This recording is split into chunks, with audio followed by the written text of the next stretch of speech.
Let's talk about this thing we call the mentor method. Now, this is a method that you can use if you want to do some biblical mentoring or disciple making of people using the Pursue God library. It's based on 2 Timothy 2:2. It says, Paul writing, "You have heard me teach things that have been confirmed by many reliable witnesses.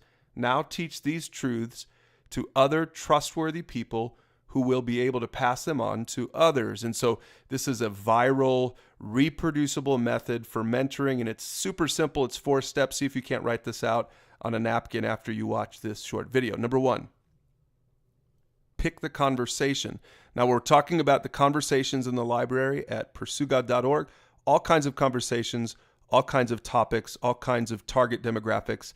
The first step is to pick the conversation that you want to have with the person that you're mentoring, the person in your small group, even if it's a child at home. Pick a conversation that you want to have, and that conversation will give you structure. Every conversation in our library has videos, it has discussion questions, it has links to other conversations. So the resource library is set up just for this method. The second step then is to send the conversation. Now, this is important. This is probably the distinctive in our method, is that you send the conversation to the person that you're going to be mentoring or to your small group and all the members in your small group. So let's sketch this out using our stick guys with big heads. So this is you on the left. You're sending the conversation to the person there on the right, the person or the people that you're going to be helping, that you're going to be mentoring. And then you're ready for step 3, which is somewhere down the road then in a week, a couple days, whatever, you have the conversation. Now, this is intended to be a conversation. When you're mentoring someone, you're not just telling them everything you know. You're trying to get them, help them to discover the truth that is contained in that particular conversation that you're having. So it's really important for you to understand that let them talk, let them try to say it in their own words, because you've sent the conversation, so they've already been prepped for it. Hopefully they've spent some time thinking about it, and you'll be surprised at how easy it is to have the conversation because you sent it out ahead of you.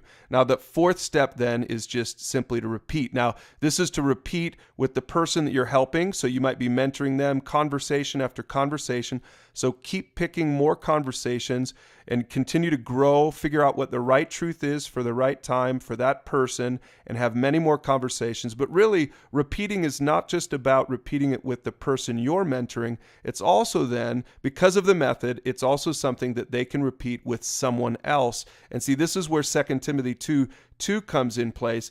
Now, these truths, those trustworthy people now know those truths, and they'll be able to pass them on to others. So if you use this simple 4-step method with our online resources, it really can go and become something where other people can be mentors as well. Other people can make disciples as well. And that's the whole point to the mentor method. So that's the method. There's more on this in the mentor training series online.